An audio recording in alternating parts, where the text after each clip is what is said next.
bosco d'estate si fanno anche strani incontri.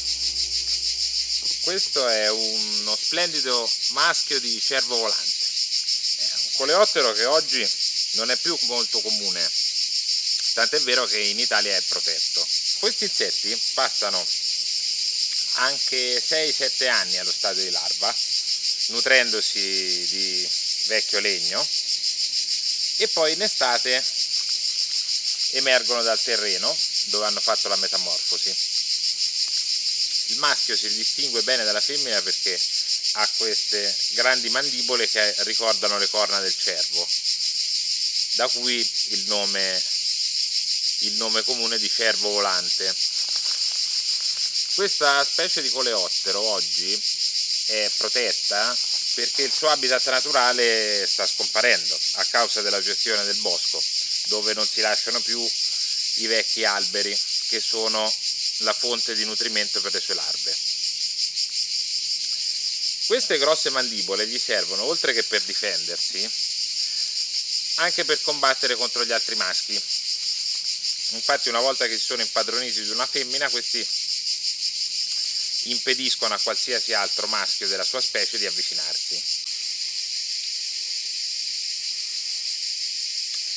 Nonostante l'apparenza mostruosa, questi insetti in realtà non sono dannosi. Infatti si nutrono appena di nettare e linfa e non danneggiano il bosco.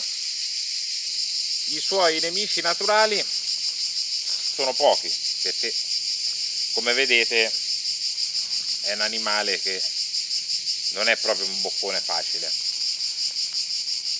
I predatori che lo minacciano di più sono uccelli, e sono soprattutto i corvidi, le ghiandaie e le gazze ladre, che lo catturano di giorno quando si riposa. Infatti questa è una specie che è più attiva durante la notte.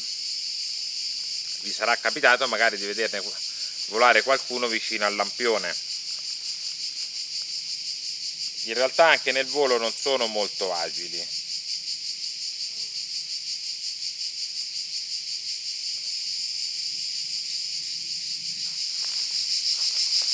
L'habitat naturale del cervo volante è il bosco di querce. Infatti il cibo preferito per le larve è il legno delle vecchie querce o dei lecci, come in questo caso. E proprio per questo si trova diffuso soprattutto nelle regioni mediterranee. Questo qui è uno dei coleotteri più grandi presenti in Italia e comunque sicuramente quello con la forma più caratteristica.